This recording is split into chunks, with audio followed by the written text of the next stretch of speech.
Hey everyone, welcome back to another fun-filled episode, number 133 of the Retro Gamers Podcast. Larry here. And Anthony here. What's going on, Ant? How is sunny, beautiful Los Angeles, California? It's exhausting.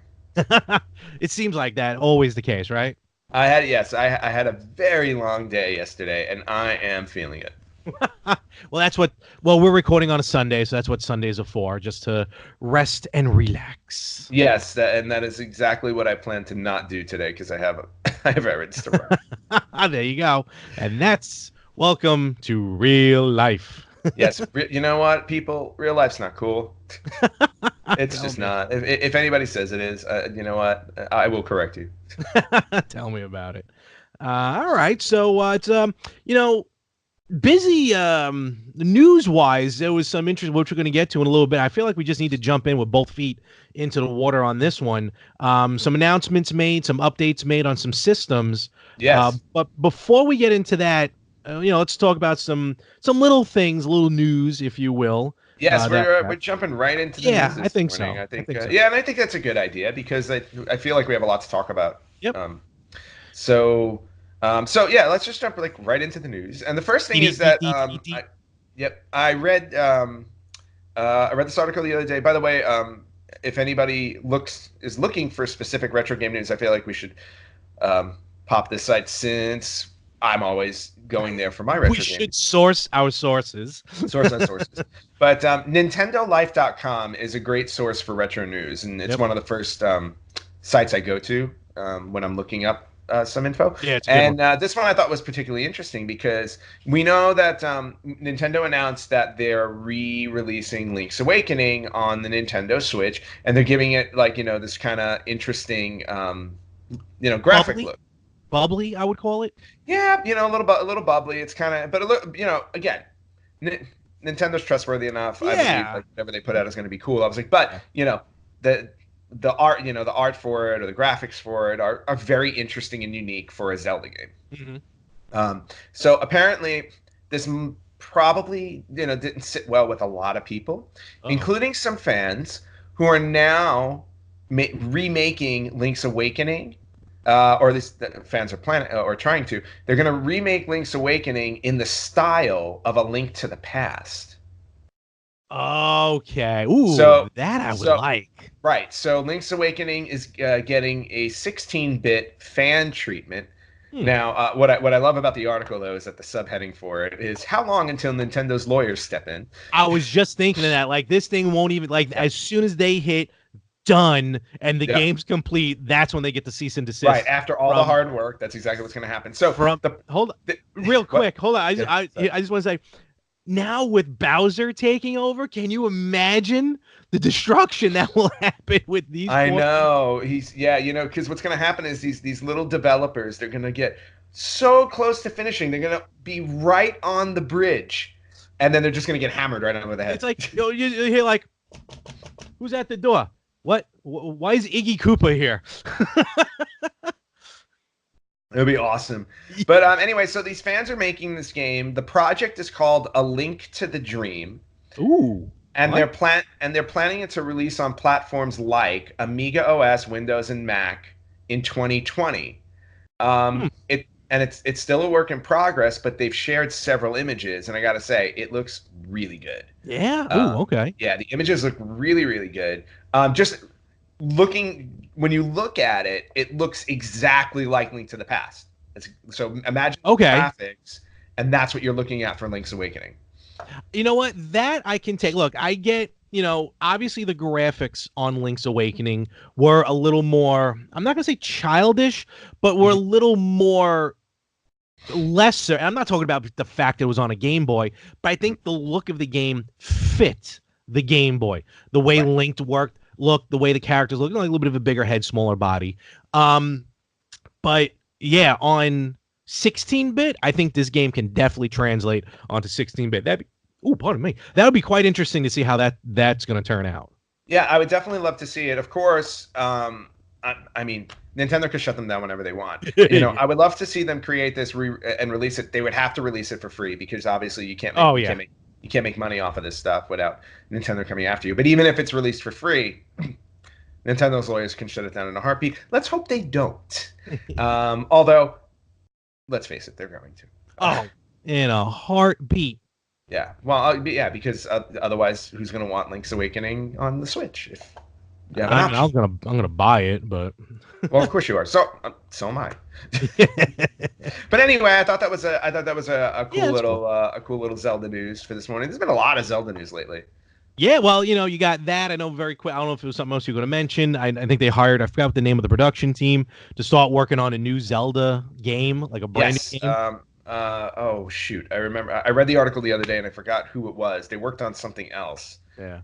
But anyway, yeah, no, a very well-known video game developer was hired to work on some Zelda type game, and we don't know exactly what that is. In fact, I went to the website because they had jobs posted. Oh, really? And that's why I went. Yeah, because I went because they were like, oh, this company is looking for employees to work on the next Zelda game. And I was like, ooh, okay. And then they had a list of the job positions, and I'm like, oh, I was like, wait, I'm one of these right now. So I was like, I go, let me just click and see. And then you go to the website, everything's in Japanese. I go, because hey, they're developing it in Japan. There and I'm you go. like, damn. unless I feel like packing up and moving. Oh, that'd be a heck of a move. I don't know if you can. That's a tough drive to get to Japan. Yeah, I don't know. I mean, I don't know if Snow and Link wanna go over all the way to Japan. Let's ask Snow. You see her back there? Snow, you want to go to Japan? Yeah, she doesn't care. I can't believe she actually moved from the top of the couch. She moved from the top of the couch to right over here. Yep, right on your shoulder like a parrot. Yes, a sleeping parrot. The laziest parrot there is. Oh man, she's very the polar opposite. Where Link you can hear walking a mile away. Yes. Snow will sneak up on you. Yes, Link loves to just make noise when he walks, and then on top of it, when we're recording the podcast, that's when he wants me to pay attention to him. He's trying to get some of that cheddar. Yeah. He's right. He's right here. He's right next to me, and at some point, he will jump in my lap, and you'll see him. That's like the new thing. When will Link show up on my show? Adorable. Our show. Yeah, thanks. Anyway, all right. Moving on to more news. Larry, I know you have something. Yeah, I got something because a lot of people who did this, myself included, for a little while was thinking, hey, where's my $400+ going ever since I pre-ordered the Atari VCS on Indiegogo? That was 400? Maybe 3 something. Wow. Okay. Well, because it's the system plus controller and stuff like that. So, and like there was no news for months. And it was funny, just a couple of weeks ago, I think a couple of episodes ago, I don't know if we got it on air or not, but we were talking, I'm like, I haven't heard anything about the Atari VCS. And like magically, like bing, people are asking questions. They came out the following day, they came out with updates. So nice. Here are the updates. Now, of course, the updates are pushing back the delivery. So originally, this thing was going to be delivered the summer of 2019. Mm-hmm. Right now, we're looking at holiday 2019, which is fine. That works out. A little push isn't exactly. Isn't, and something cool for Christmas. So the original update was that they were getting a new AMD Ryzen chipset, which is just going to give it more power, which is fine. I'm not paying extra for it, so that works for me. So because of that, that's what really pushed the delay. But now they've decided, I think for either aesthetic purposes or probably just, just so it works better, like flow and everything like that, they're slightly redesigning the body of the system. And I do like it because they're trying to design it in a way that makes it look like the original 2600. Oh, that's cool. So very quickly, just to mention, like the one I pre-ordered will have the wood grain finish front, like the original 2600 had, because everyone in the late 70s were all about wood grain finishes. Very weird time. I don't know if you remember that. Everything was wood grain. Yes, I remember that. Yeah, it wasn't exactly the coolest looking stuff. And when we say wood grain, we mean wood grain around everything. Like a television was a piece of furniture. Well, It really was. No, it literally was like where, it was like, and to be honest with you, if I can get my hands on one of those, I would No, right? definitely have one. Like it was a piece of furniture. You did not put it up on a TV stand. It sat on the floor, which means when you were watching television, you were looking down. Yeah. Yeah, actually, you were. Yeah, Yeah, you were looking down towards the floor because that sucker would be, all of maybe, I don't know, 28, 30 inches high. And about then you and 500 then you use pounds. the top of it for like a shelf. You really did. Yeah, That's what you did. cabinets on the side sometimes. Yeah, yeah, cabinets on the side. You would put like, a vase or, some candlesticks or, somebody's ashes on top and, just, Lava lamp. lava lamp, whatever you wanted to on top of the shelf. Yeah, It was an amazing time. it really was. Um, Thinking of you that. know, and the television had the knobs, so you had to turn it to two, Oh, 3, 5, so on and so forth. that was about it. UHF channels. Yes, UHF and VHF were our best friends.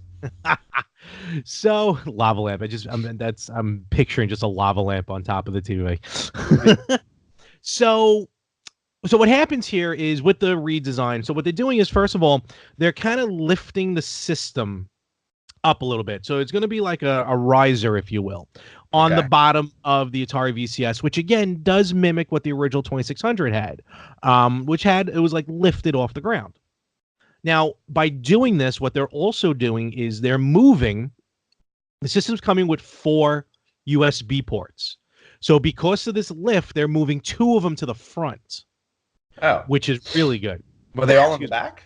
They were Oh, like wow. the original Atari 2600. Oh, yes. They were in the back. So they had 4 of them in the back. So they're going to move 2 in the front. Perfect. Okay. What's happening?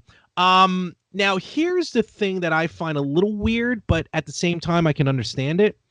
They are taking out the SD memory card slot. Oh, So completely. completely. There was a Oh. rear SD slot where you can put in for extra storage. But their thought process is there's USB storage flash drives out there.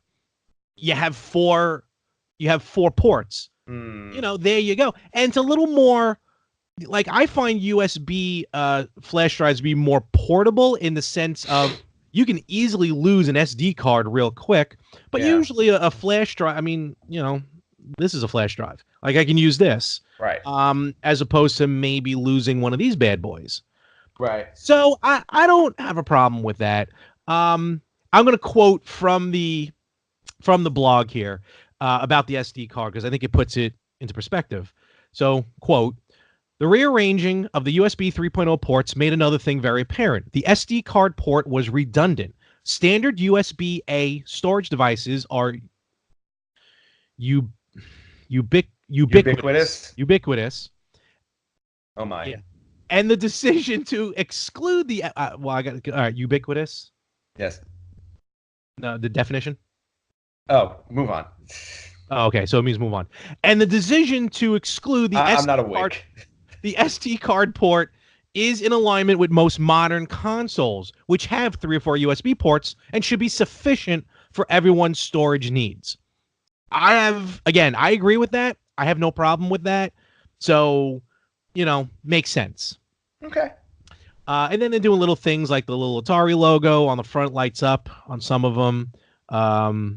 And there's just streamlining that ribbon design, that ribbed sandwich as they call it design. Okay. So that's basically about it. Not a major design overhaul. The new dimensions, 12.3 inches wide, 5.9 inches deep, 2 inches high. So it's still going to have the USB port. The Ethernet port. Mm-hmm. Still going to go online. It's still going to have some of that fun stuff. So HDMI. So it's looking better. It's looking better. Okay. I don't know about that losing the SD card, and the only reason why I say that is because I feel like we're kind of all moving in the SD card direction anyway, and I think it's more of a standard than a USB drive. But I guess it's for them. I'm sure it's more cost effective because it's one less thing you have to put in the system. True, but it's not like I'm getting a refund. Well, true, but the cool thing about an SD card is you can pop it in there and just leave it there. If you're using the flash drive, yes, you can do that. I was like, but if, let's say you want to do a multiplayer game, 4-player game or whatever like that, you got to take the USB out. I mean, it's a minor inconvenience whenever you decide to have 4 players rocking an Atari, but and I don't know how often that's going to be, depending on how the system is. True, and remember, some of these controls are going to be wireless anyway. Oh, true. Also, so and yeah. Plus, I just got to make note. Now, granted, they're talking about an SD card, so it's the bigger SD card. Like the Nintendo Switch, I don't have to show you. Everyone knows what it looks like. Is a mini SD card. A micro, yeah. Micro, excuse me. And I've actually hit my limit. So I actually had to buy a new card because I ran out of memory. On the Switch? No, on the card, yeah. What are you downloading? Games. So, oh, that's right. You don't buy physical games. Yeah, so that's where some of the issue lies. That's the con, in my opinion, of digital games. Now, granted, don't get me wrong. I just turn the system off, pop one out, put the other one in, and we're good to go. But now I got to remember what's on what. So what I'm doing is the second memory card I got is actually an official Switch micro SD, so it has the mushroom logo on it. So I'm just going to put the Mario games on there and Zelda. Because I'm looking to upgrade to digital, even on the games that I have, all 7 of them. And so I'll put all like have against physical games. I just less room. That's it, just less room. As much as this doesn't take up a lot of room, it's still taking up room. Yeah, but I can tell you very easily how you can make a little room. Sell one of the 3,000 pop figures you have. Why? Because for room. Those I want, and these I want too, and how easy it is to just to upgrade to digital. That's all. I gotta do 7 games, one of which I probably won't even do anyway. I know, but have you not learned from our shopping adventures that when you have games in the original packaging, they're worth significantly more? I know, but trust me, if all these things behind me were digital, it'd be amazing. Well, you should make all that stuff digital. If I could legally, I would. Like that Hulk Hogan figure, make him digital. Hey, that was the story behind me getting that thing was fantastic. All the more reason to make it digital. So I'm going digital on those. I got another memory card, but I got it all worked out. It's pretty easy to switch. No pun intended. Okay. But yeah, so that's the update on the old VCS. Moving on, and just a little bit of Atari news, because I was actually having a discussion with somebody last week. Okay. About all these retro systems that were coming out, and he made an interesting point, because he's also a big Atari fan. We know that the Retron 77 came out, which plays 2,600 games, right? But we were having a discussion that there was no retro system to play Atari 5,200 games. Yeah, that is weird. Yeah, which is interesting, though, because I was talking to him about it, and I don't remember the specifics, but he said that the 5,200 games, there was like a special, I don't know if it was a special chip or something like that. There was something different about that system that makes it, I guess, either more complicated to create a retro system for, or it needs to have like its own specific retro system. And there weren't as many games on the 5,200, so we may never see one for that. Now, I would assume, because Atari VCS is going to, obviously, you're going to be able to go online with it. I'm just guessing you'll be able to download 5,200 games on that. I would hope so. I forgot the original idea behind it, but probably at some point. Yeah. So for purists who like to play cartridges, though, you may be a little out of luck unless you go and find an original Atari 5,200. But anyway, I digress. I'm still looking forward to it. Yeah, no, and you know what? I've said every time all of these companies have come out, Atari, ColecoVision, and Television making their announcement, I'm really curious to see how these systems play out. And now we got Google coming out with their service. Like everybody's trying to get into the gaming market, and it's a great time to be a gamer. I mean, bottom line is, everybody's trying to, either hold on to their standing or get back in the game. Okay, cool. And moving on to another retro system that I know you're very eagerly awaiting, and actually I am very eagerly awaiting to pre-order, the Polymega. Yes. Which I'm sorry, like out of all of the systems, retro systems, or whatever, everything that they've been talking about that's coming out, this is the one that we're both kind of holding on to the most, because it just looks phenomenal. I really do think like this is going to be the go-to for retro gaming. Yes, I mean, really, and I know why you're looking into it, and I get it because it's the first clone system for discs for CD-based games. Yep. And I mean, I've bought multitude of cloned physical cartridge systems, which is why I was in the debt I was in. But I think this is, to me, yeah, the pinnacle for it. I bought the one with the modules on them. I know you're looking to just get the CD one, which is perfectly fine. Yeah. Makes total sense. But what do you got? What do you got about the old Polymega? Yeah, so the Polymega was originally supposed to come out in April, right? That was the that was the intended release date. Unfortunately, Polymega has announced that there's going to be a slight delay because there are some chip supply shortages going on right now. Chip supply shortages. Okay. That's what I said, both times. That is an inside joke for a few people who are listening. Yes, that is true. So, anyway, it's not going to be coming out in April. It's going to be coming out a little later. However, the two bits of news that they did release for this is that in May they're going to be accepting pre-orders for the second round of Polymega releases. So, people who are concerned if this thing is coming out or not, it's coming. It's definitely coming, just a little bit late. I was like, but in May they're opening up a second round of pre-orders. So if you did not pay into the Kickstarter campaign that they originally had, you can pre-order it in May, which is what I plan on doing because I didn't put into the Kickstarter. And well, to be fair, just to be correct, it wasn't a Kickstarter. Like they did their own pre-order campaign. Oh, I thought it was a Kickstarter. Yeah, no, it wasn't through Kickstarter, but they treated it like Kickstarter because, and this is where I'm wondering when they reopen the pre-orders, if they'll add to their already total. They were doing goals, nothing to do with Kickstarter, but they were doing goals like light versus dark settings on the menu, this, that, and the other thing. But eventually they were going to get to a NES Famicom module, another Neo Geo, I think, module, or a Neo Geo module, and an Atari module. I don't remember which Atari. It could have been the 5200, but I don't remember. But like they were like heavy goals. They only got to the first goal. They made like 600 and something thousand. So I'd be curious to know, when it reopens, if they'll try and do that again, because I would love to see those additional modules. Yeah, and we'll fund that. And considering all the, at least from what I've read, all the positive press it's getting, I think it could be very easy for them to reopen it and hit those goals. But so unfortunately it's slightly delayed. The two bits of good news, the other bit of good news about it though is that they have announced that Sega Saturn games will now officially be playable on the system. Originally they said they were working towards it. But now they said the emulation process, I think, is like, it hits like 99%. 99%, yeah. 99% of Sega Saturn games, which is very exciting because, Larry, you'll finally have the opportunity to play your Shining Force 3 that you have. Yes. I can currently play mine because I have a Sega Saturn. But, yes.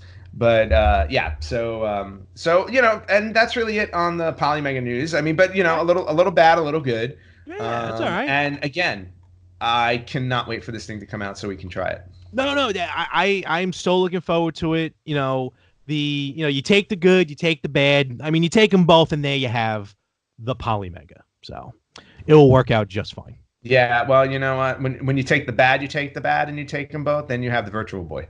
Ouch. Luckily, that'll be the only time we mention the Virtual Boy today. Yeah, I think so. I'm fairly confident that will be the only time we're talking about the Virtual Boy today. And that was actually, we just spent too much breath on it. So let's move on.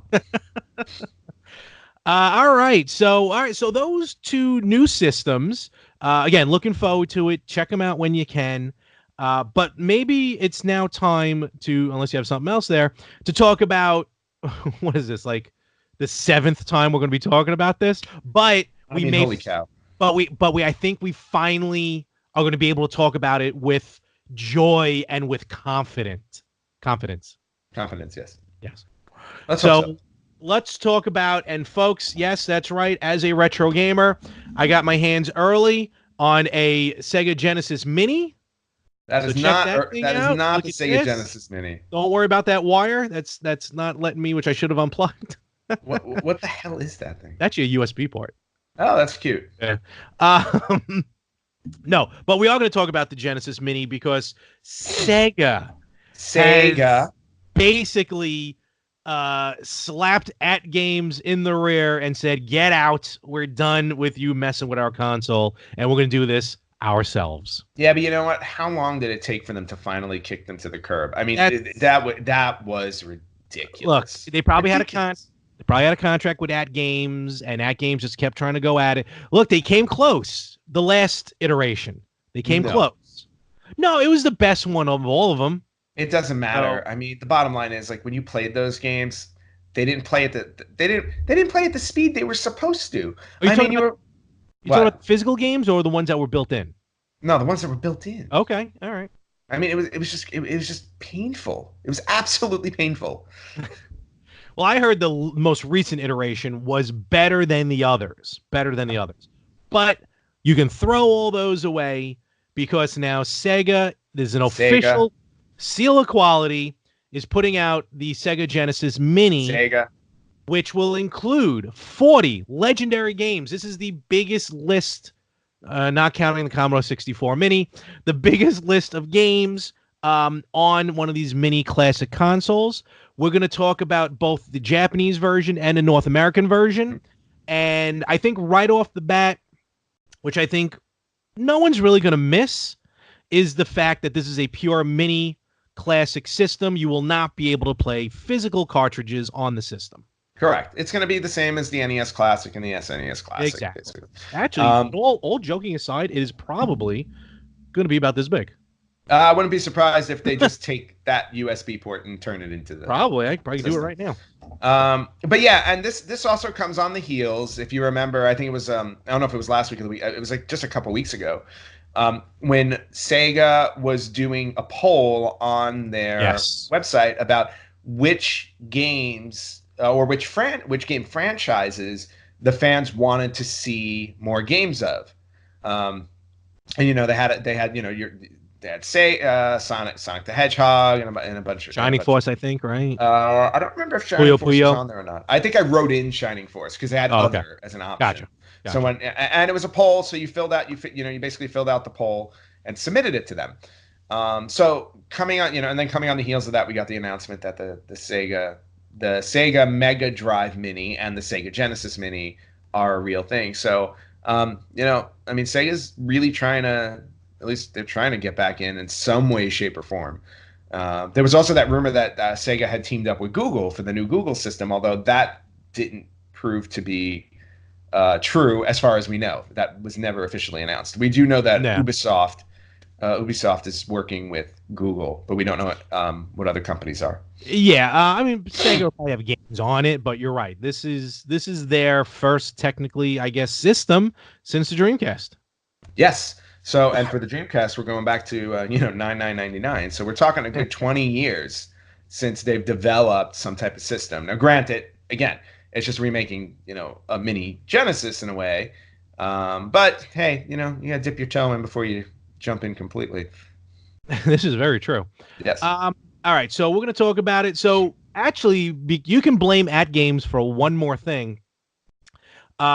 This thing was delayed. Missing the Genesis 30th anniversary window because of At Games and their deal with Sega when Sega finally kicked them to the curb. So a little late, but it's still going to be well worth it.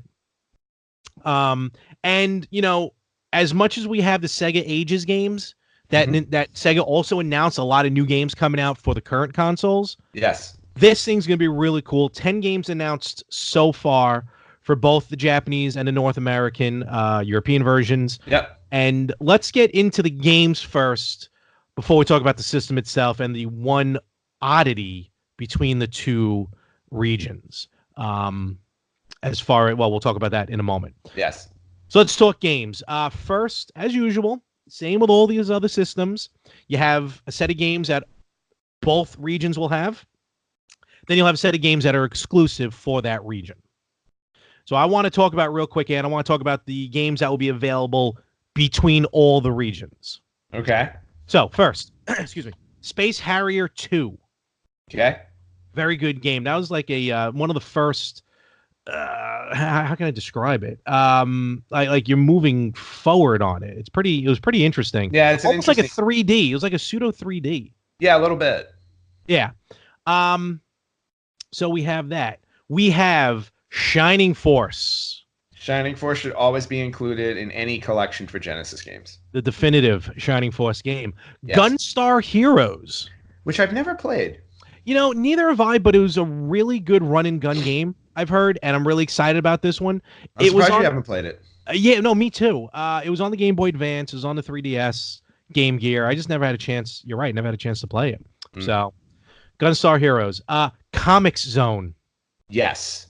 Comic Zone was awesome. I love Comic Zone. Awesome. I mean, yeah, it's a side-scrolling, just action game, But you play through the panels of a comic book. Yeah, you play through the panels of a comic book. Weird. So it's really cool because like as you move over to the next panel, you jump down into another panel. It's just really, I mean, they did it.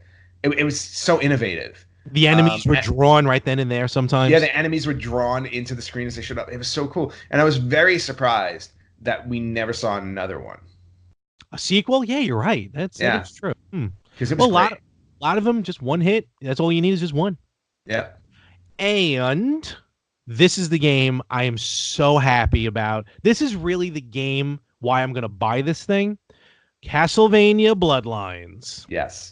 Castlevania Bloodlines is, you can argue the best Castlevania game out there. You can very easily argue in my opinion, yes. I agree with you on that one. Yeah. So, I played that game ad nauseum. I mean, it's such a great game. Forget about Castlevania game. It's just a great game. No, you're exactly right. Period. And it's one of the very few games that I never traded in. Like I still have my original copy of Bloodlines. I picked up one, but I still, I'll take it on this thing. I'm just happy about it because, that way it's just, it's going to definitely work. Not that this one won't work. Now, here's the interesting thing about Bloodlines. Now, this is only on the Japanese version as of right now. On the Japanese is called the Sega Mega Drive. Obviously, the North American and PAL is a Genesis.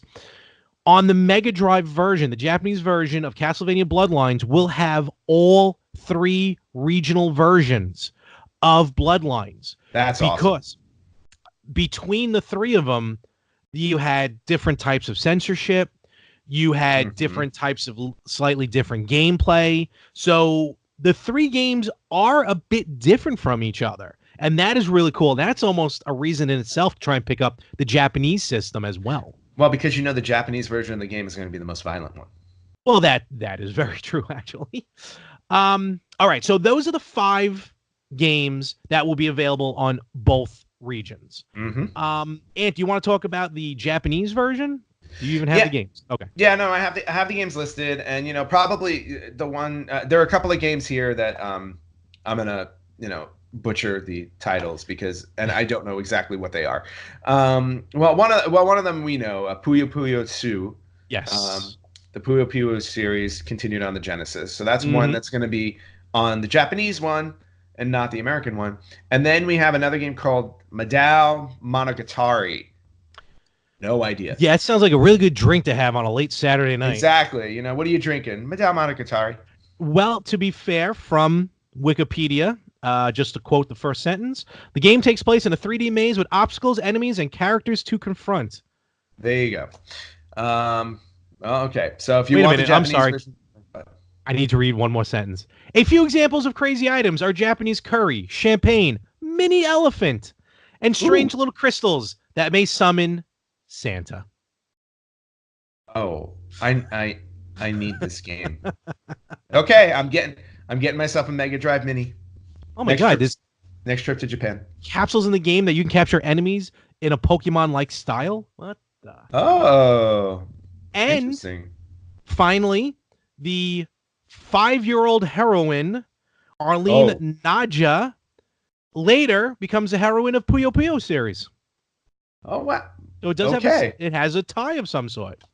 Very well. That's lovely. I mean, so for anybody out there who wants to play, who've always wanted to play as a 5-year-old girl, please note that I said as a 5-year-old girl. I don't know if we want you to listen to the show anymore. Can go get that game. All right. So then moving on to the other ones, we've got a game again, another game I have no idea what it's about, called Rent a Hero. Yeah, I'm trying to figure out what this one's all about. This did come out on the Dreamcast later on and Xbox. Um, there's a lot of humor to it. Again, I'm reading this from Wikipedia. We never played the game before. Yes. Something instead of using standard turn-based battles, fights are in a similar format to 2D fighting games. Interesting. All right, we'll have to YouTube this one to check it out. Okay. Oh, wait a minute. It was out on the Wii's Virtual Console. Oh, all right. So we just missed this one. Yeah, interesting. Okay, and then let's see. We have a sports game called Wrestle Ball. Yeah, this one's also very weird.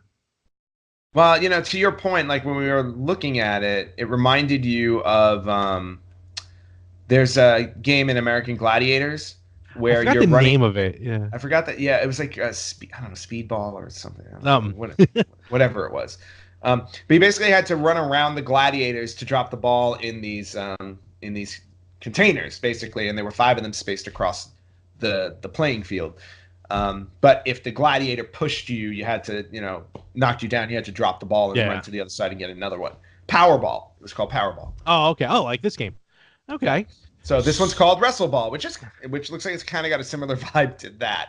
And then we've got on top of that, I want to say Vampire Killer. Is that? That's Castlevania. Yeah, that's Castlevania. I may have a slightly different list than you do because you announced Space Harrier. You announced Space Harrier 2 from the North America version, right? Yeah. Oh yeah. Okay. Yeah. It's on my list. And then here's the last one. Hold on. This is what? I'm sorry. I just want to go back to Powerball real quick. Oh, go. Wrestle Ball. Powerball, both of them. So like you said before we started recording, it does play like rugby. Okay. Elements of football, stuff like that. The game, for those of you who have this, Namco Anthology 1 on the PlayStation has an enhanced remake of this game. And again, it was on the Wii's Virtual Console. Son of a gun. Okay. Yeah, so we're just missing these things. Yeah, we're left and right. We're bad retro gamers. Yeah. All right. And then last but not least, and this is probably the one that we're going to discuss for a quick second, is that we all look.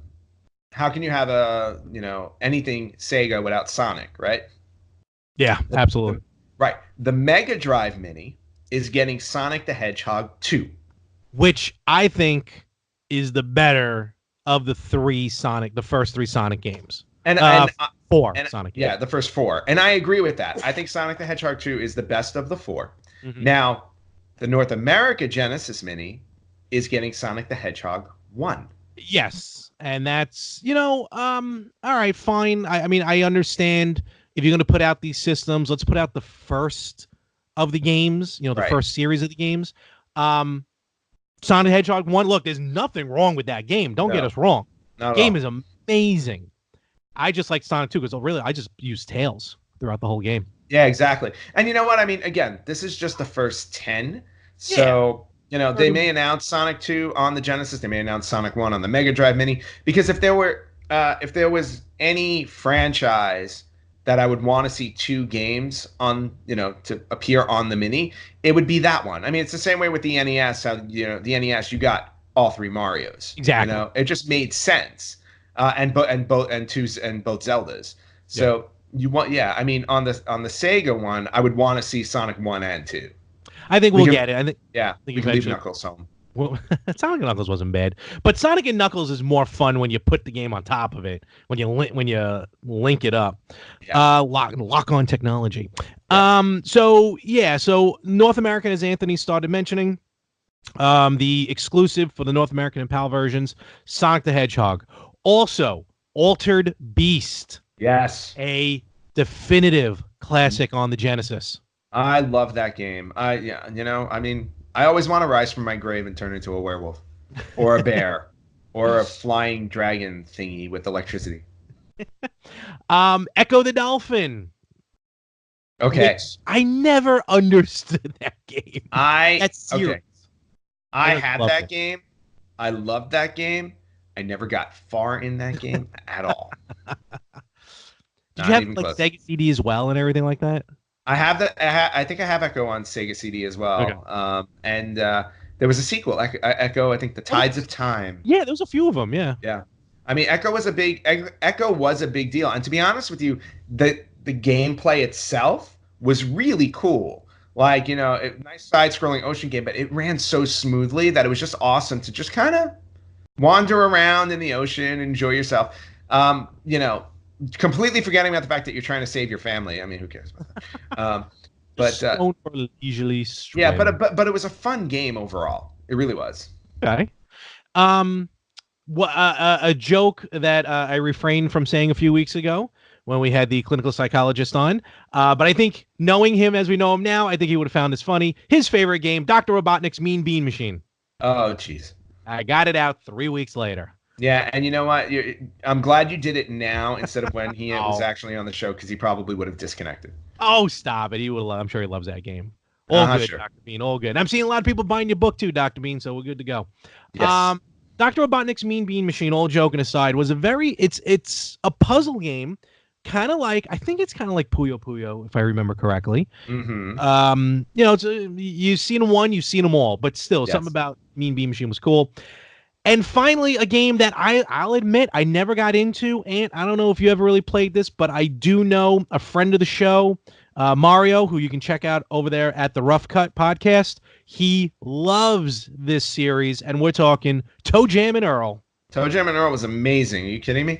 I played that game all the time. I think with my sister, actually, because it was one of those really, it was a great game because you could have two players on the screen simultaneously, as opposed to, taking turns.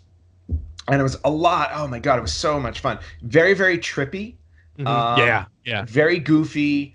And you know what? And I think that was the appeal to it, was just that you didn't feel like this incessant, tense thing going on, like nothing was chasing you per se or trying to come down on you. It was just like two really cool, funky looking characters like going through these levels, and it was awesome.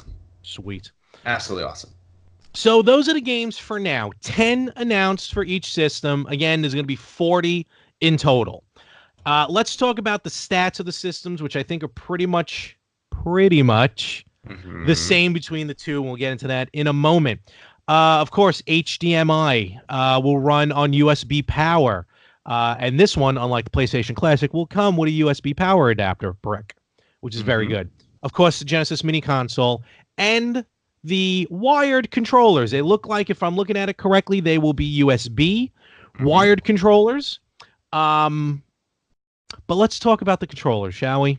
Yes. Might be a point of contention. This is where it's a little odd, or it may be a money grabber for Sega if they do it the way I'm thinking they're doing it. So, the North American version, we will get the traditional, classic, original 3-button Sega Genesis controllers. We will get 2 of them, in fact. Very cool, very comfortable. So far, all the games we've talked about, are for the 3-button controllers. Japan, though, they're going to get the 6-button Genesis controllers, and you have an option with those. Don't you? Yes, you do. You can purchase the system with 1 controller, or for an extra $20, you can get it with 2. That's interesting. I don't know if that's... Yeah. I was going to say, I'll tell you what that tells us, though. Okay. That tells us that all of the games on the North American Genesis Mini will be 3-button player games. So it won't be any of the later games that utilize 6 buttons. For example, like a Mortal Kombat. Street Fighter. Or Street Fighter. You won't see those on the Genesis Mini because you're only going to have a 3-button controller.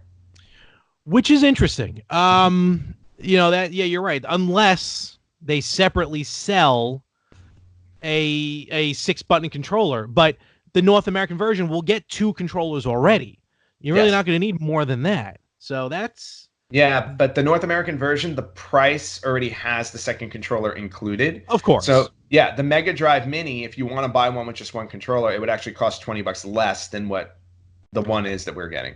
And also the fact that they have 1-player versus 2-player, I wonder if that's like are there just more single players in Japan, like where like the market is for those who will play just 1-player games? Like, I'm curious why that is. I mean, I assume so. I don't know. I don't know. I mean, it's just one of those things where they like to give their people options. That's cool. Yeah. All right. So that's not it.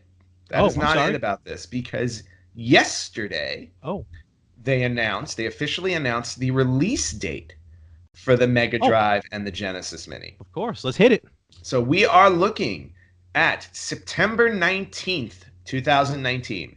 All right. That is the official drop date. Mark it on your calendars. Worldwide. Worldwide. Pre-order links will be coming soon. Yes. And I'm just curious to see what other games are going to be coming out, especially now that the North American system has handicapped itself to just 3-button games. Yeah.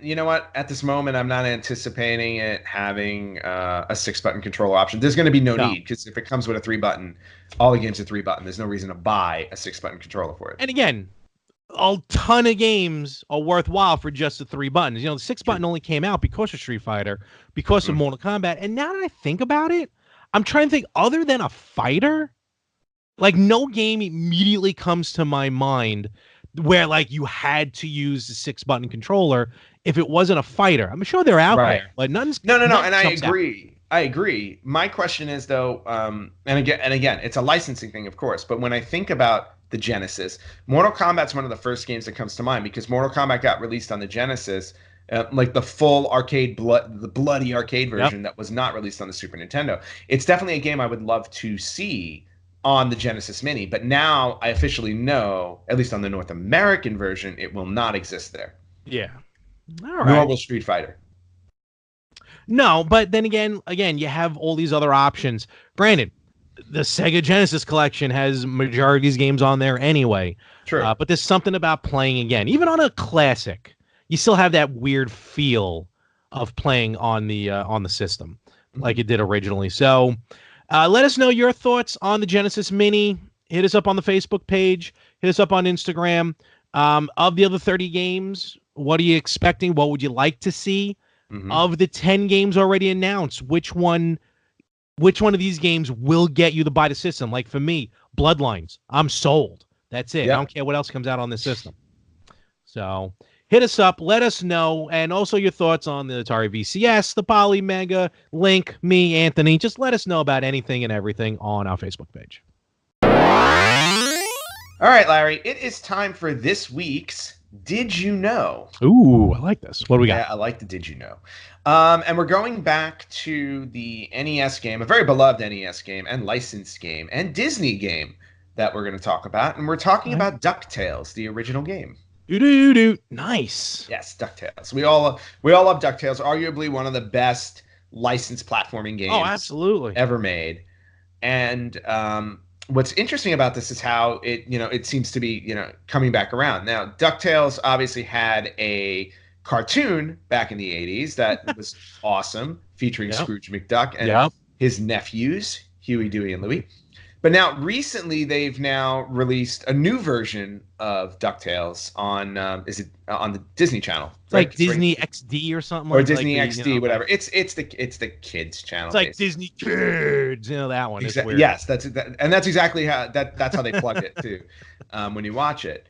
So now we have this new show on Disney XD for DuckTales, and it's got same characters, Scrooge McDuck, Huey, Dewey, and Louie. Yep. There's another character on the show called Della. And Della, I don't know if she's the baby sister or whatever, but Della's on the show. I think isn't she the daughter of the or the niece of the maid? No. That was what was her name? I'm trying to remember. I forget her name, but her name wasn't Della. No, this is an adult character on the show. Okay. This is an adult character on the show named Della. And in one of the episodes, the boys get in trouble, and Della calms them down by singing a lullaby that she learned from her mom when she was a kid or whatever it was, right? So she sings this lullaby to Huey, Dewey, and Louie. And the tune for the lullaby is the Moon theme from the original NES game. Really? So if you go look up Della's Lullaby from DuckTales, it's the moon theme from the NES game, but now it has lyrics because she's singing a lullaby. That's interesting. Yeah, it's very interesting. And and obviously the coolest thing about it is like kids watching this obviously will have no clue, but anybody who played the original game will immediately, because the moon theme was a very, very it's a very memorable song. It is. It's a very memorable song from the DuckTales game. So for Disney to kind of reach into their vault, as they like to call it, and pull out this piece of licensed music that they created over 30 years ago for a video game, and then use it for a show today, and adding lyrics to it, I just think it's just a really cool thing and something most people won't even notice. That is quite interesting. I got to go back and check that out. Side note, Della Duck, the mother of Huey, Dewey, and Louie, and Donald's twin sister. Wow. Okay. Yep. Geez. Okay. Is that new though, or is that something? Yeah. No, that's exclusive to the new series. DuckTales. Yeah. Okay. Yeah. So Huey, Dewey, and Louie finally have a mom after all these years. Great. That part I didn't bother looking up. I was more excited about the whole moon theme NES version. So I just learned a little did you know about Della Duck. But again, the moon theme now has lyrics. You can look it up on YouTube. Just listen to the lullaby and try not to fall asleep. And that is this week's Did You Know? All right. So we are going to start to bring this one home, start to drive it into port. And I don't know, maybe try and get your idea, your thoughts, even thoughts of our listeners. So I'm moving. I'm actually moving up. Moving on up? I am. And fish don't fry in the kitchen and beans don't fry. I'm still messed it up. All right. Yes, no. You were there. What was I? Fish don't fry in the kitchen. Beans don't burn on the grill. Burn on the grill. You get Come the Jefferson, on, dude. Mr. Jefferson walk. But now when you move upstairs, are you gonna have a roommate named Wheezy? No, my parents only wish. It's gonna be just me. I'm gonna have all my pops. They will be my roommates. And there you go. 250. That's your Wheezy. I just got 4 more pops though. One of which I will be looking to get. They do sell Jefferson pops. Oh, George Jefferson and Wheezy. They do. Yeah, it's a 2-pack. Oh God. Well, now you have to get them. Well, I do, but also I just picked up the Scrubs 4-pack, so I got those. Oh, lovely. Yesterday. Anyway, so that's not even my dilemma. My dilemma is the entertainment unit that I have, because I have all these games. When I go upstairs, I plan on breaking out the original Xbox because that has an HDMI wire now through Hyperkin, and if the wire works as good as it does on the Wii and the PS1 and PS2. I am buying this thing because it works like a charm. Okay. And then the Atari VCS, the Poly Mega, the Genesis Mini, whatever else is going to be coming out. There's no room on these televisions. So I'm thinking about trying to set up like a 2-television system for the entertainment center. Okay. Yeah, it's very auspicious to try and do this. Well, I don't know if you necessarily need 2 televisions. I mean, that's what splitters are for. And I know you have a lot of systems, so it would be a lot of splitters. Yeah, no, and that's the thing. I don't want to put, because I still, I can't get any PlayStation system to work with a splitter on HDMI. PS4 just keeps blinking. That's even weird. Even with external power hooked up to it. The PS3 I never got. And the Xbox, I don't even know if that runs or not on it. So I'd rather leave those separate. But I have another television that has some multiple hookups to it. And I was thinking, it's a smaller TV. My 4K, that's the main TV. That gets all the new systems and everything like that. But the smaller television, that I'll use for the classics or the Poly Mega when it comes out. You know what I mean? Where I don't really need that big of a TV, because I forgot who I was talking to, but I was telling them, even with my TV's 55 inches, and as much as it's gorgeous and the games run beautifully on them, even the old games, when they're that big, I don't know, it takes a little bit of, I'm not talking graininess, just I want to play on a smaller TV with those. So, wait a minute. So now are you talking about an old school tube television? No, it's because it's all HDMI you're talking about, right? Yeah, I have it on the other side of the room. It's like a 13-inch monitor that I bought like a year Oh, ago. okay. That I use like for the few times that I stream. I just set it up next to my computer. When I go upstairs, that should be cut down as well. Gotcha. But it's got one HDMI port, but like for the minis, I can just keep plugging and unplugging from the back of the minis, Yeah. which I'm not worried about. So That's what I have in my office. I have a small I want to say it's a 27-inch LED, and it works. Obviously it works perfectly when I'm in my office. If I want to hook something up to it, I go, but it's not overly gigantic. So, conceivably, you can get something like that for like $100. that's what I'm thinking. Now, also, we a friend of the family is actually really good at building stuff, so we may just have him build something. But I'm trying to get an idea. And I want maybe something on wheels, so that way I can wheel out the second TV, like even like put it in front of the first one and then just hook up and play what I want to play. Always an option. Or what you can do is if you build something on top of your current television unit, and maybe if it's wide enough, you have your big screen on the left side, and then do a little platform for the smaller one. I was thinking of that, but I just feel like it would look weird unless I just go out and buy another 55-inch television. Well, no, I mean, because if you think, actually, I think it would look kind of cool for a couple of reasons. One, it's like you've got the smaller one on a platform, so it's higher, a little bit higher, and kind of similar to the other TV. But the other thing about it is that then you'll have a space underneath that because you're building a little platform to put those systems. Let's do this, folks. Welcome to Retro Gamers Cribs. I'm getting seasick. That's what it looks like right now. I don't know why I never did this in the past. You don't have room on that for another. No, not at all. I'm going to put some more shelves on the bottom for stuff. They're all my pops and everything. And that's just some of them. Yes, I know. Have we never done this? Look at this. All right, no, so we've never panned because we normally record the podcast for audio. This is true. The video portion, people can't see, so a little corner there to us. Yeah, basically what Larry is showing us is he has a lot of crap. How dare you, sir? I've seen your garage. What? So it's my office, thank you. Tell Link to lay down. Where is he? Oh, that's Snow. Oh, okay. Never mind. Snow, lay down. Don't move. Stay. Sleep. Screw you, human. My cat's listening to me. Look, see, she's sleeping. And don't move for the next 23 hours. Do not move until I'm done. So anyway, that's my dilemma. I'm gonna figure it out. I'm still probably moving like the end of April. I'm really looking forward to it though, because it's just gonna be more room. And again, backdrop will look a little bit nicer in the future. So that's what I got happening. What do you got happening? Well, this weekend, I know you already know this, but this weekend was WonderCon. Yes. And I got to go to WonderCon. And now, full disclosure, WonderCon isn't exactly known for video games. It was originally a comic book convention that, of course, got taken over like they always do by the major television networks and film companies. And now it's all about, panels. We're going to go talk about, the Dark Phoenix movie and Arrow and the Flash and all this stuff. Ugh. Isn't that why you're out there in Hollywood? Shh. I just look when I go to a comic book convention, I want to go for comic books. Okay. That's my thing. Okay, Fair enough. I'm a big video game nerd, but I'm also a comic book nerd, which is great.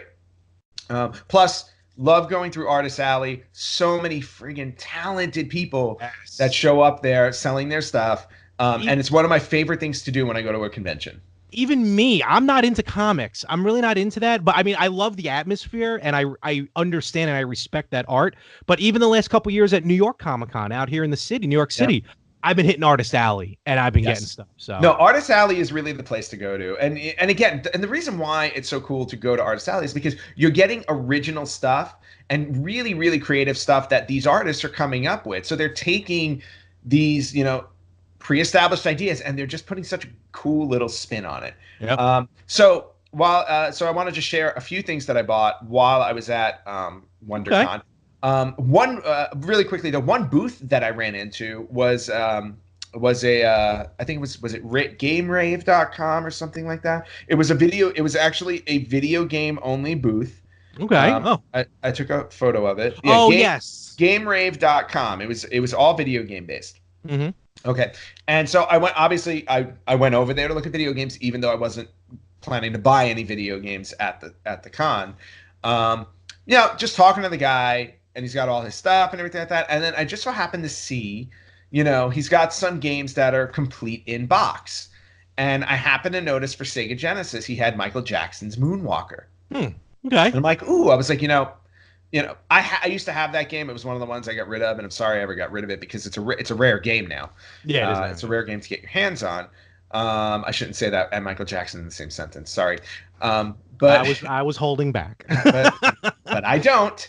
So I just asked him because I'm like, oh, how much is the Michael Jackson Moonwalker game? And he just looks at me and he's like, oh, well, it's complete in box, and it's like he said something really weird, like complete in box, untouched, $200. And I'm like, okay, I'm not buying it. But but again, but it was one of those things where he's like, oh, it's complete in box, this, that, and the other. And it just also got me thinking. I'm like, Genesis games were naturally supposed to be complete in box. In other words, it's like, unlike a Super NES game, it's like you weren't going to slide the game back into the box. The Genesis games, they clipped into the box. They attached into the box, so there was no reason to get rid of the box. So I always marvel at buying used Genesis games that don't have the box, because I'm like, why would you ever get rid of the box to begin with? Very true. But I digress. So he had Moonwalker complete with the instruction booklet for $200. Obviously passed on it. I already spent $200 last week on a video game. Thank you, Rich. But worth it. But a wonderful purchase in Shining Force 3 on the Sega Saturn. So all right, that's it for at least for that video game portion. So went through the con. I did pick up some comic books. I won't go through all of them, but I started filling in my Uncanny X-Men back catalog. Oh, okay. Which is really cool. So, and just a quick story on these guys. Wow. I got a bunch of them. So basically the numbers range from 150 to 211. So these are all basically, let's see, from 1981 to 1986. Oh wow. Okay. So talking some good. So what was interesting about these is that, well, this one I paid like $20 for, right? But then when I was going through the box, all of these books didn't have a price on them. Mm-hmm. And the vendor that was there was saying anything without a price is $3 or 4 for $10. And I'm like, my first thought is like, holy crap. I go, because these books do not go for $3. None of these do. These are all worth more than $3. And I'd probably say if I had to average it, maybe they're worth about 10. Oh, wow. Like $8 to $10 each. Okay. And I'm sitting there and I'm like, wait a minute. I go $3 each, 4 for 10. I go, I'm gonna grab all of these. And I'm going through them, and then somebody came over to say, he's like, can I help you? And I'm being nice, and I'm like, look, I was like, I want to buy these. I go, but and I even asked him. I said, are these really 4 for 10? Because I'm like, because he's gonna be the one tallying it up. And he looks at them and he's like, no, he's like, these should not be 4 for 10. What happened was somebody went down into the box underneath the table, where they keep their back stock, and they picked it up and they put it in the top box. There you go. And the ones in the bottom box weren't labeled yet. So he's like, holy crap. He's like, these should not be in there. I'm really sorry. Let me get the owner. Owner comes over and he flips through them, and he's like, he's like, you know what? He's like, these should not be in the top box. And I'm like, crap. I go, because I had pulled all of these out. And I was ready to buy them for 4 and for 10. And you opened your mouth. And no, you know what? I am a good person. Okay? I am trying to be really nice here. And besides, I would have caught it when I was trying to buy it anyway. Fair enough. So the guy's like, no, he's like, they really shouldn't be, but I'm going to give you a deal because you're really nice. You pointed it out. Thank you very much. So most of these I wound up getting for half off. I got them for $4 or $5 each, which is ridiculous. Oh, wow. Yeah, and which is ridiculously cheap, including the first Starjammers, which is really cool. This is like a first appearance comic, which is really cool. Okay. And this one with the Phoenix on it, which is also a really cool cover. Especially with the movie coming out now. Yeah, well, this isn't the real Dark Phoenix Saga. The real Dark Phoenix Saga is a lot more expensive than that. Well, but anyway, so like I grabbed these, and I think I spent like $80 on all of these, which is ridiculously cheap. And then moving on. Now, we know your obsession with pop vinyls. However many that you have, all 10,000 of them. And now you're going to buy George and Wheezy. Yes. But I'm not a pop collector. I'm really not. It's not my thing. I only have like a handful of ones that are specific to things I like. And you even send some to me. Right. I sent you pop figures because I don't want them anymore. And you were like, oh, I'll take those. So, but I was looking for a specific pop figure from my friend that I could not find, unfortunately. Oh, and by the way, Larry, if you should happen to come across a pop figure of the Light Fury from How to Train Your Dragon 3, please grab it. The Light Fury. Light Fury. It's a white version of Toothless. Oh, I think I saw that. White female, it's a white female dragon from How to Train Your Dragon 3, which, by the way, is an excellent movie. I highly recommend it. Anyway, while I was looking for this pop figure at the multitude of pop vendors there, because everybody's a pop vendor, nobody had it. Nobody had it, so this sucker's really popular. But I feel like it's an exclusive. No, it's not exclusive. It's part of the regular collection. Oh, okay. I happened to come across a couple of pop figures that I could not say no to. So in my very small pop figure collection, we can say hello to 8-Bit Jason Voorhees. Nice. I like that one. That's cool. Yeah, this one's really cool. I like this one a lot. So hello, 8-Bit Jason Voorhees, and my favorite, 8-Bit Freddy Krueger. Awesome. Which I happen to love. That is cool. So that was great. And then I went, that was what I got from the vendors. I would have spent more money while I was there, but CGC took all of my money. Thank you, CGC. CGC is a comics grading company. And what they do is they seal and grade your comics, and I happened to bring them a very old, rare comic that I have, and they were like, it's going to cost you $120. Oof. I was like, shit. We'll bleep that out. I was like, okay, but had to do it. But from Artist Alley, I picked up a lot of business cards, because what I'll do is I'll go to their websites later and kind of see everything that they have, because there were some people that had really cool stuff. But these I picked up while I was there because I thought these were really awesome prints. One is of Spider-Man Into the Spider-Verse, which is very nice, really cool. And if you have not seen Spider-Man Into the Spider-Verse, see it now. There's a reason why it won an Oscar for Best Animated Film.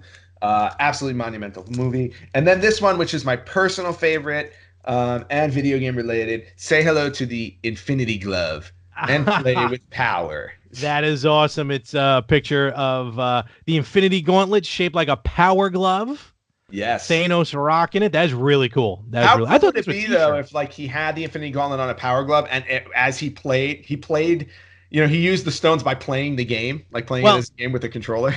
We'd be safe because the snap wouldn't work, because I could never get the power glove to work properly. Exactly. There would definitely be no snap with the glove. You would just be like, I can't hear anything. Let alone being able to move your fingers. Yes. So that was my haul from WonderCon. It was a great show. There was a lot of cosplay, of course. Naturally, I did not take a lot of pictures because I just never do, and I really should. But I left there early because it was a Saturday. They had sold out by I think 1:30. You couldn't even walk in there. Oh yeah. So I was done. I was just so done. So ran for my life. Thankfully survived. But I came out with some really cool stuff.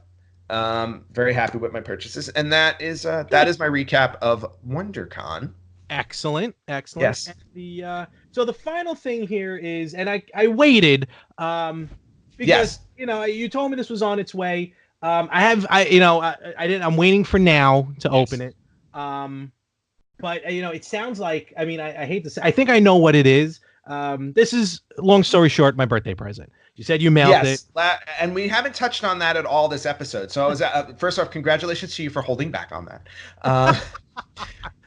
Took a lot. Well, you're welcome. And the second thing is, Larry's birthday was this past Saturday. So Larry, a very happy 39th birthday. Yes. I've known you for more than half of the years that you've been alive. Actually, and then some. At this point. Holy cow! We're in the long haul now. We're in the long haul. And I have to say, every day I suffer just a little bit more from it. But no. But seriously, I wanted to wish you a very happy birthday. And it's awesome doing this podcast with you. It's been awesome being friends with you all of these years. And I wanted to do something special for your birthday, so I mailed you a couple of gifts. And let me take a guess, because I picked it up from the post office. Okay. And it actually made it to you.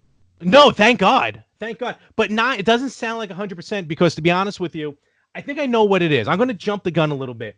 I know they've put out some new of the Funko cereals. Yes. So because unfortunately, when I picked it up, I you know, the cereal came out of the box. If you can hear it. Well, so I mean.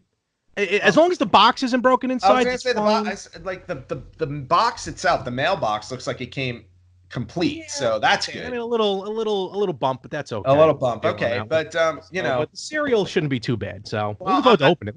Yes, I love the fact that you're guessing, but you're gonna open it in a second, and I got you a couple of things. Okay. Got you a couple of gifts, but I also did something else. So before you open your gifts, I want to show you. I made you a very special birthday video. Thing's glued. No, I made you a very special birthday video because I figured we do our podcast. I knew we were going to be, opening your gifts on the podcast, but I wanted it. Don't open it yet. I can't. It's glued. You know how glued this is. All right. Yes, I know. It's right. It's priority now. But first, I want to share this very special cereal video. Yeah. No, not cereal. I want to share this very special birthday video with you. So let me pop on the video and let's watch that. Gotta be serious. Larry, it is your 38th birthday, and I can't think of a better way to wish you a happy birthday than fulfilling my promise from last year. So, as everybody knows, this is the Virtual Boy that I won from you for our 2018 contest, because you decided to spend $2,800. That's $2,800 on video games last year when I spent $937 or something like that. It was a little higher than that, but and as a result of that contest, I won this Virtual Boy. Very nice. And so I have enlisted my friend Jamie here to help me. Hello, Jamie. Jamie is, he's not a fan of the Virtual Boy, right?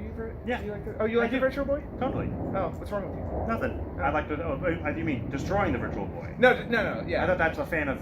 No, are you a fan of the actual Virtual Boy system? Oh God, no. Oh, wait a minute. Yeah, it was absolutely horrible. And do you agree that these things should not exist on this planet? No, they should need to go away. Yeah, they need to go away. See, Larry, it's not just me. It's like everybody except you. So I'm fulfilling my promise. Like I said, I told you I was going to destroy this thing, and I thought, what better way to do it than on your birthday? So Jamie has decided to help me out. And Jamie, how will we be destroying this thing? Oh, we're going to be destroying it with the Sawzall. Oh my God. Sawzall. So what's going to happen when we take that Sawzall to the Virtual Boy? Because this is a hunk of plastic and glass, and cleave that in half. We're going to cleave it. Do you think it'll do the job? I hope so. All right. Well, we're going to find out. That is the Virtual Boy that you got from me. I can see a little ding in the front. Happy birthday. What is happening here? All right. Do you need that? Here we go. Oh God, no! No! Oh, that is a lot of plastic. Wow, it's having a little trouble getting through there. See how heavy it's made? Oh no, but going through the middle. What? This piece is coming out of the middle. Oh, make it stop! Oh no! Wow, actually, I give you credit. You saw it right through the middle of it. It didn't hit the eyes. Oh. Anthony has way too much joy on his face right now with this. What's going on? And the two oranges in the background on the trees are annoying me.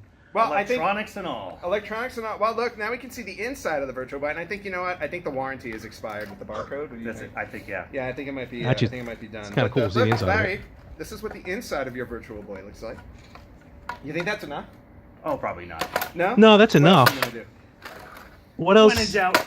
Ooh. Bring in the hammer. Oh, jeez. Hammer. You want to go first? Oh no, please. Oh, may I? Yes. May I? Oh, thank you. Thank you. Oh! That's how it's done. Score! We're not done yet. No, you gotta be look, done. But I broke this lovely stand. You broke your table. Do we care about that? No, luckily. Okay, good. We have broke it in sacrificed half. it to the demo gods. All right, cool. So how about you hold the stand, and I'll see what I can do here. Oh, this is good. All right, I'm gonna hammer off my fingers. I don't think this is gonna work well at all. I don't think this sucker's gonna break. This is very industrial. How about if I go inside it? There we go. Here we go. Oh! Beast! Ooh, I'm getting pieces. think I lost the chip. There's the What? 3D. What, There goes the 3D. what was that? That was the lens. Oh my god! There we go. Oh, you cracked it like a lobster. Oh. Oh, you had to? That last piece? I think it's officially dead. Is it dead? There's still another piece. All right. Would you like to take care of that? Dude, the table's holding up fairly well right now. More the platform than the actual. Well, I think we killed the platform, but please be my guest. All right. Oh, now your friend's getting in on this? Oh, this is gonna be good. One shot, one I'm gonna try. Go ahead. Oh! Ooh, wow, that flew. Okay. Cracked it like a Almost nut. done. Duh. I consider that dead. I think that's dead. So, Larry, happy birthday.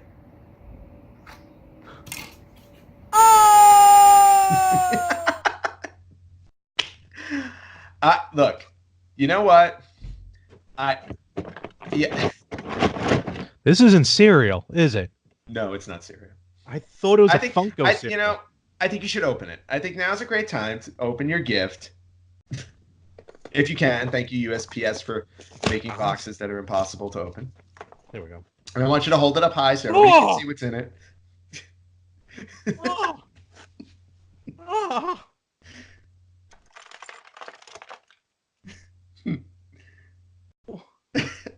You know, that thing was surprisingly soft and very comfortable. Oh, it's like, oh my, that is just. I mean, hold on, Look, here was. Oh my god. Yeah. Oh, there's lens. Yeah, there's definitely a lens there, but you know, do you want to? Yeah, what does the inside of the box look like? You should put that up to the camera. Oh, wait, hold on. I see a couple other things, and let me. I was gonna say, I don't think you want to make such a mess in your house, especially since you're packing. Oh. By the way, I expect you to keep. This gift. What happened? I expect you to keep this gift. There's a couple other things in here as well, but.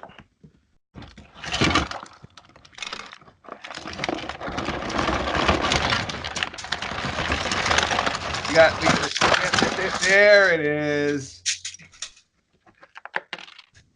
Oh my, you sadistic. You took joy in this. Yeah, well, of course I did. Did I not tell you I told you all of last year that when I win the Virtual Boy, I was going to destroy it. That's creepy looking. Look at that. That's isn't that weird? Like, see you, hasta la vista. Well, and think of it this way. I just gave you a very complicated puzzle for your birthday. You just need to put it back together. I'm not good with puzzles. You know that. I know. So this is your first challenge. I found there's got to be the model number. Well, maybe you should call them.